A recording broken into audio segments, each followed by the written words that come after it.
Advertencia. El siguiente capítulo contiene descripción de situaciones gráficas que pueden alterar tu sensibilidad. Se recomienda discreción. El episodio de esta semana es muy especial. Es un caso cerrado sin culpables. Un caso aún no resuelto que para muchos se mantiene como una herida abierta en la historia nacional. Este es el caso de Jorge Matute Jones, el Coque, un joven estudiante de 23 años que desapareció sin dejar rastros en medio de una noche de fiesta. Archivo criminal.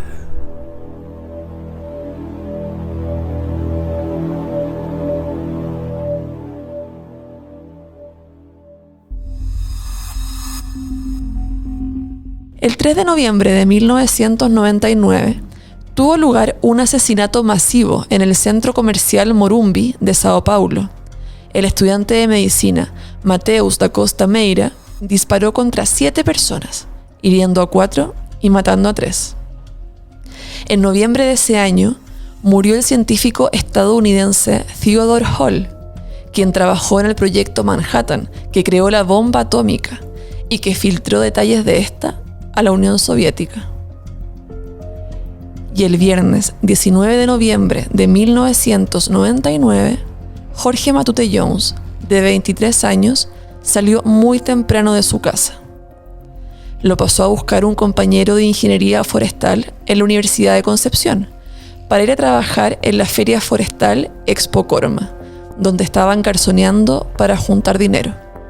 En 3 semanas egresarían y tenían planificado un viaje a Bariloche. Pero antes de irse, despertó a su hermano Alex, quien tenía un examen de Derecho Penal Económico y quería estudiar.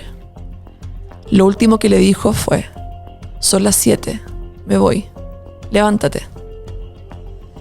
Estuvo todo el día en la feria y llegó tarde a su casa, en la zona de San Pedro de la Paz, donde tomó once con su polola Cintia. Esa noche sería tranquila.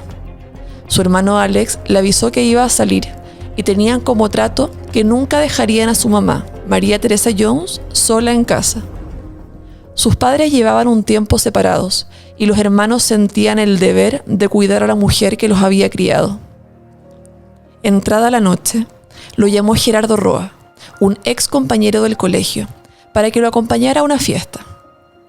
Lo que pasa es que a Gerardo le gustaba una chica, pero ella solo saldría con él si también iba su hermana. Faltaba uno, y pensó en su amigo Jorge para no quedar cojo. En un principio se rehusó. Alegó que estaba cansado y que se tenía que quedar con su mamá, pero Gerardo insistió que no le podía fallar. Y como una amiga de su madre se iba a quedar esa noche con ella, accedió a acompañarlo. Fue a dejar a Cintia al paradero sin contarle sobre sus planes nocturnos y volvió a casa para cambiarse. Se puso unos bototos Caterpillar, una polera blanca, unos jeans Mossimo y una camisa celeste de americanino. Gerardo lo pasó a buscar media hora antes de las 12 de la noche, en el Daewoo Taiko de su mamá. Jorge se fue a despedir de María Teresa con un «voy y vuelvo». Ella le pasó 1.500 pesos y le pidió que se cuidara, que no llegara tarde.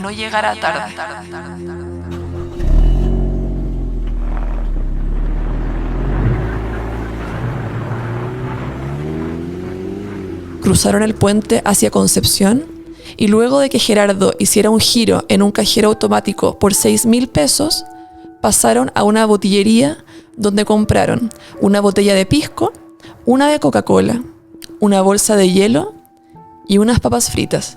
Siguieron su camino hacia el departamento donde vivían las hermanas María José y María Paz Maldonado, y allí estuvieron un rato antes de partir en dirección a La Cucaracha.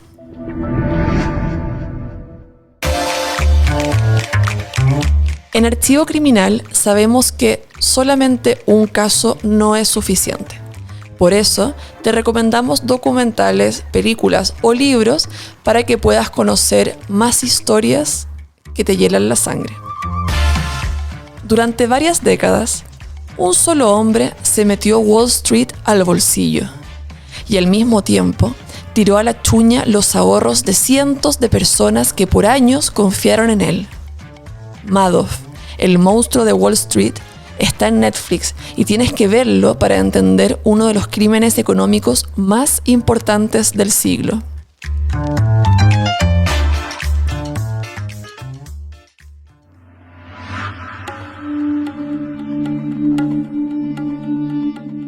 Para quienes no saben, La Cucaracha era una discoteca popular entre los jóvenes de Concepción y sus alrededores, ubicada camino al aeropuerto Carriel Sur. Su dueño era el empresario Bruno Betanzo. En el estacionamiento, Jorge, Gerardo y sus amigas se tomaron lo que les quedaba de la promo y pasada la 1 de la mañana pagaron sus entradas. Como suele pasar en estos lugares, los tragos no eran necesariamente caros y el grupo siguió bebiendo al interior. Como a las 2:15 salieron a tomar lo que les quedaba en el auto y volvieron a entrar cuando quedaban minutos para las 3 de la mañana. En eso, María Paz, que era la hermana de la pretendiente de Gerardo Roa, se encontró con un amigo. Más tarde, ella diría que después de eso se fue con su amigo y nunca más vio a Matute. María José y Gerardo siguieron bailando hasta que ella quiso ir al baño. En el camino se topó con un hombre más bajo que ella, quien le habría dicho algo en la línea de: al tipo que anda con ustedes le van a sacar la cresta porque está pintando el mono. Ella temió que se refirieran a Jorge, por lo que fue y le preguntó qué pasaba. No pasa nada, respondió el estudiante de ingeniería forestal, con una sonrisa. Después de esto, las versiones cambian. Y es que claro, era de madrugada y los testigos llevaban varias promos encima. Algunos dicen que vieron a Jorge Matute entrar y salir de la disco varias veces. Otros, que estuvo sentado en la barra toda la noche. Algunos aseguran que lo vieron bailar con una mujer rubia de unos 40 años. Pero lo cierto es que pese a sus promesas, Jorge no volvió temprano esa noche.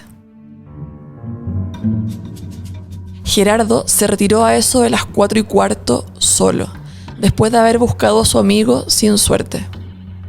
Tampoco le fue bien con las hermanas Maldonado, quienes al verlo tan ebrio decidieron pedirle a un amigo que se las llevara.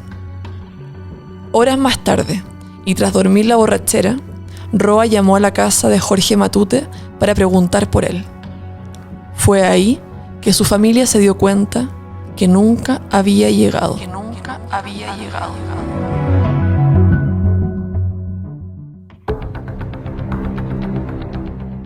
Los Matute Jones estaban conmocionados, buscando respuestas entre amigos y conocidos del joven estudiante. El 26 de noviembre, a un día que se cumpliera una semana desde su desaparición, el padre de Jorge, llamado Jorge Matute Matute, le pidió a la Corte de Apelaciones de Concepción que designara a un ministro en visita para llevar el caso. ¿Qué es un ministro en visita? La Corte de Apelaciones envía ministros en visita de forma extraordinaria para que actúen en primera instancia en determinadas investigaciones, ya sea por connotación pública o por sus características. Pero la solicitud de Jorge Matute Matute fue rechazada en una primera instancia. La Policía Civil centró sus primeras indagaciones en La Cucaracha, el último lugar donde alguien vio con vida a Jorge Matute Jones. Es en ese contexto que se presenta a declarar Bruno Betanzo. Él solía delegar la responsabilidad del local, pero esa madrugada estuvo presente para suplir la ausencia de un barman. A esa altura, la desaparición del estudiante era sabida por toda la comunidad. Tanto así que el arzobispo de Concepción, Antonio Moreno, hizo un llamado para que quienes supieran algo, lo que fuese, entregaran información a las autoridades. Y el cura Carlos Puentes se comprometió a recibir información, garantizando incluso la reserva de la identidad mediante el secreto de confesión. Para la familia, las autoridades estaban llevando la investigación de forma muy pasiva, por lo que el 1 de diciembre interpusieron una querella criminal por presunta desgracia y contra quienes aparecieran como responsables de la desaparición de su hijo. Los Matute Jones llegaron a las instancias más altas para saber qué pasó con Jorge. No solo realizaron marchas exigiendo justicia y respuestas, sino que lograron concretar entrevistas con autoridades que les prestaron apoyo. El diputado Nelson Ávila, por ejemplo, pidió información sobre el caso, incluso ofreciendo guardar las fuentes. Jorge, María Teresa y Alex se juntaron con el intendente Martín Silich para pedir que se agotaran todas las instancias posibles. Días después, se reunieron con el ministro secretario general de gobierno, José Miguel Insulza, y con el director de investigaciones, Nelson Meri, para pedirle ayuda al gobierno. No hubo puerta que no tocaran. No hubo puerta que no tocaran.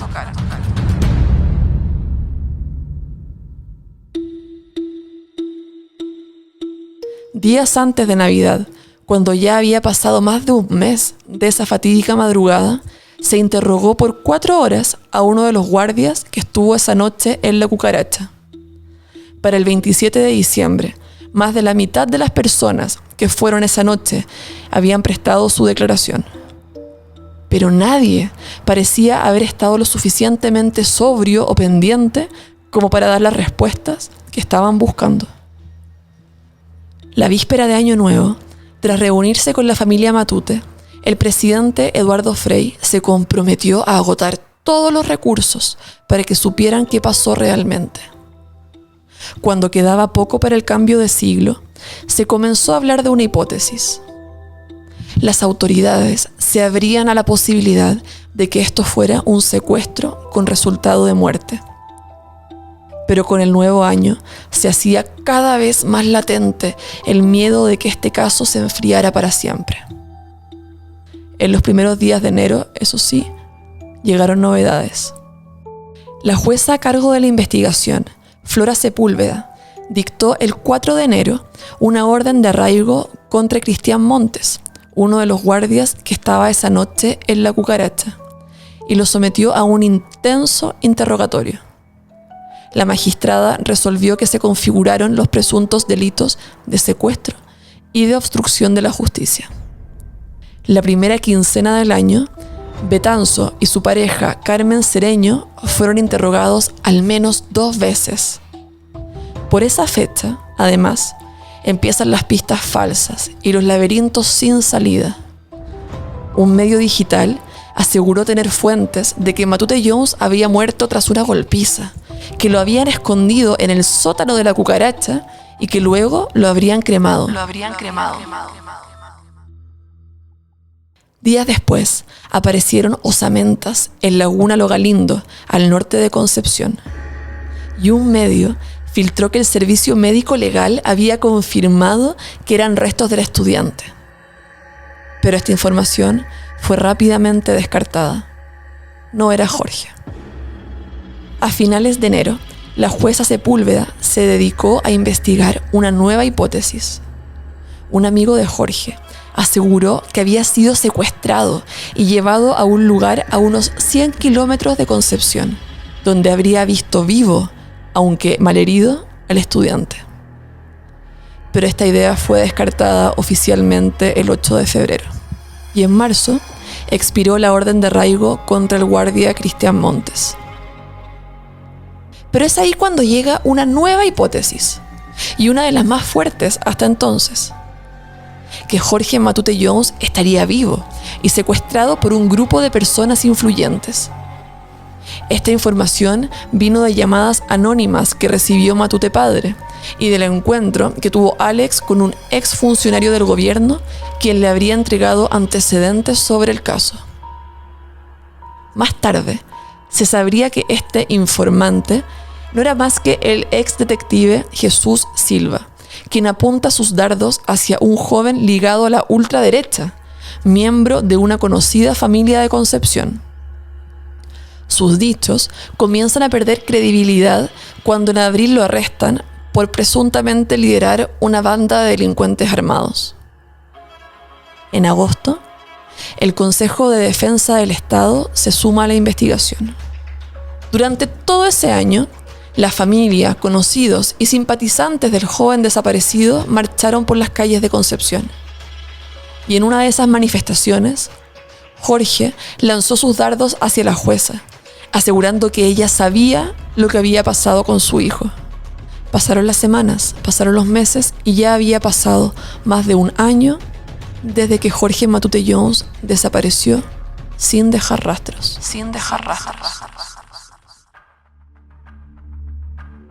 Y una vez más, parece que hay avances que se desvanecen como arena entre los dedos.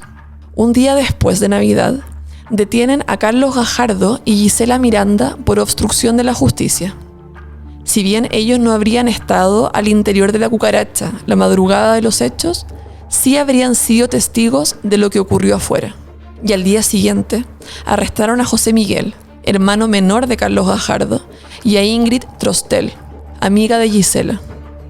Y es que durante esa época se hablaba de que, tras una golpiza, un grupo de personas habría llevado a Jorge al interior de un automóvil negro para luego desaparecer.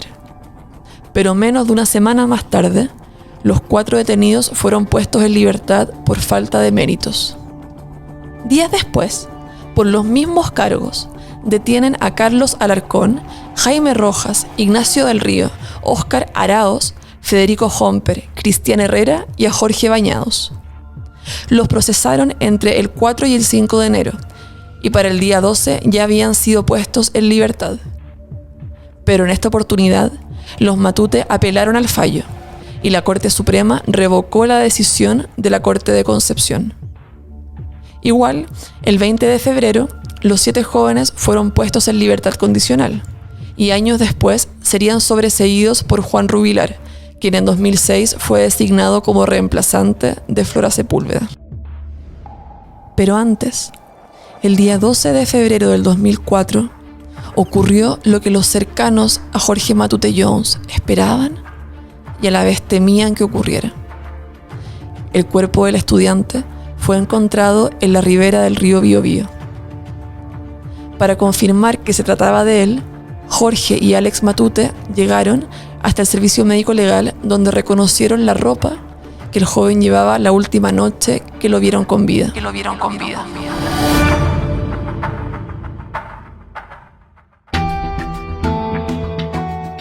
Habían pasado más de 1500 días. El hallazgo lo hizo Domingo Acosta, un trabajador de mantención, quien encontró el cráneo tirado junto a unas moras, en una quebrada al costado de la ruta Concepción-Santa Juana, a la altura de San Pedro de la Paz, a unos 30 kilómetros de la cucaracha. Hasta el lugar llegó personal de la Brigada de Homicidios, quienes trasladaron los restos a Santiago.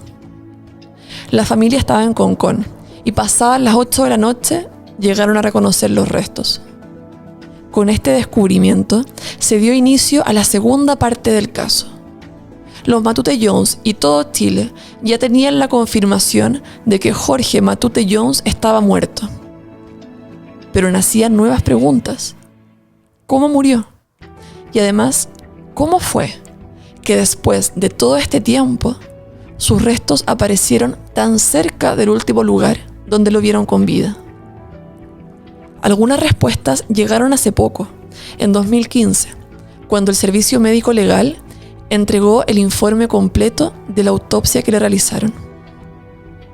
El informe confirmó que Jorge Matute Jones no se suicidó, sino que sufrió una muerte violenta, donde hubo participación de terceros.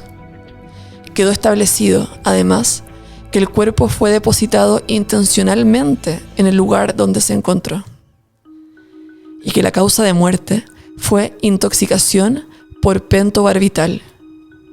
El pentobarbital es un sedante, un medicamento que induce el sueño. Una sobredosis puede provocar la muerte de quien lo consume. Incluso, en algunos países se usa para llevar a cabo eutanasias. Pero además, este sedante era utilizado para inducir somnolencia en víctimas y así abusar de ellas. También se descartó que Matute Jones hubiera estado usando otro tipo de drogas de índole recreativa. En 2017, en abril, murió una de las personas que más horas pasó siendo interrogado por este caso, Bruno Betanzo. Murió en un accidente en Egipto, donde estaba de vacaciones. Y pese a haber sido descartado, para muchas personas que estaban atentas al caso, era él el principal sospechoso. Una de esas personas es el mayor en retiro de Carabineros, Andrés Ovalle, quien por 3 años habría participado en la investigación.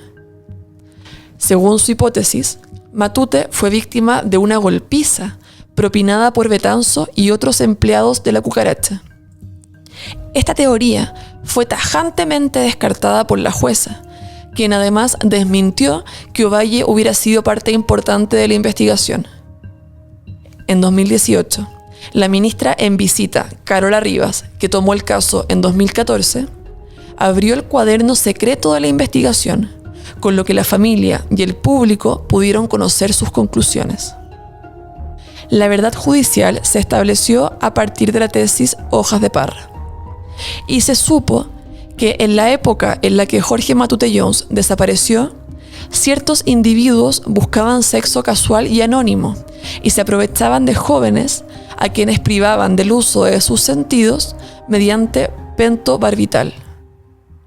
Maravilloso. Tenemos una causa de muerte y motivación para cometer el crimen, ¿cierto? Pero las respuestas llegaron hasta ahí, porque del total de 12 sospechosos reales, 7 de ellos están muertos y los 5 que quedan vivos fueron descartados. Ustedes se preguntarán, ¿quiénes son y cómo se llegó a estos 12 sospechosos? Verán, cuando Rivas tomó el caso, había una lista de 19 sospechosos con los que se dio inicio a la investigación. A partir de relatos y testimonios, redujeron la lista a 12 que reunían el perfil que buscaban. Personas que salían de cacería a centros nocturnos alejados de la ciudad para drogar jóvenes y abusar sexualmente de ellos. Según la jueza, entre los sospechosos, el principal denominador común es que eran conocidos en el ambiente homosexual de la zona. También aseguró que creía que el culpable estaba entre los 7 fallecidos, quienes murieron o por suicidio, o por enfermedades, o en accidentes.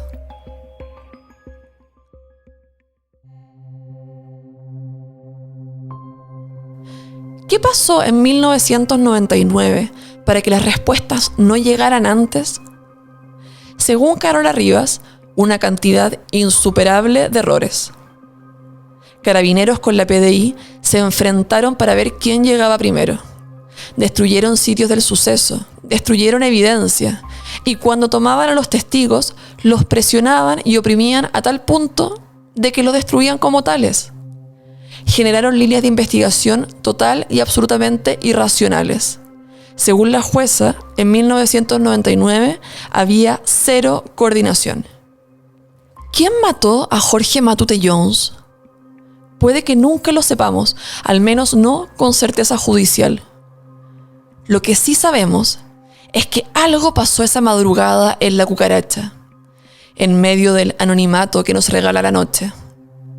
Algo muy malo que partió a una familia en pedazos.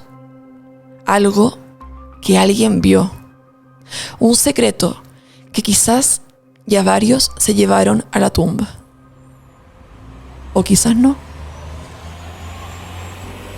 Nos escuchamos próximamente en un nuevo capítulo de Archivo Criminal, donde develaremos, una vez más, lo peor de nuestra especie.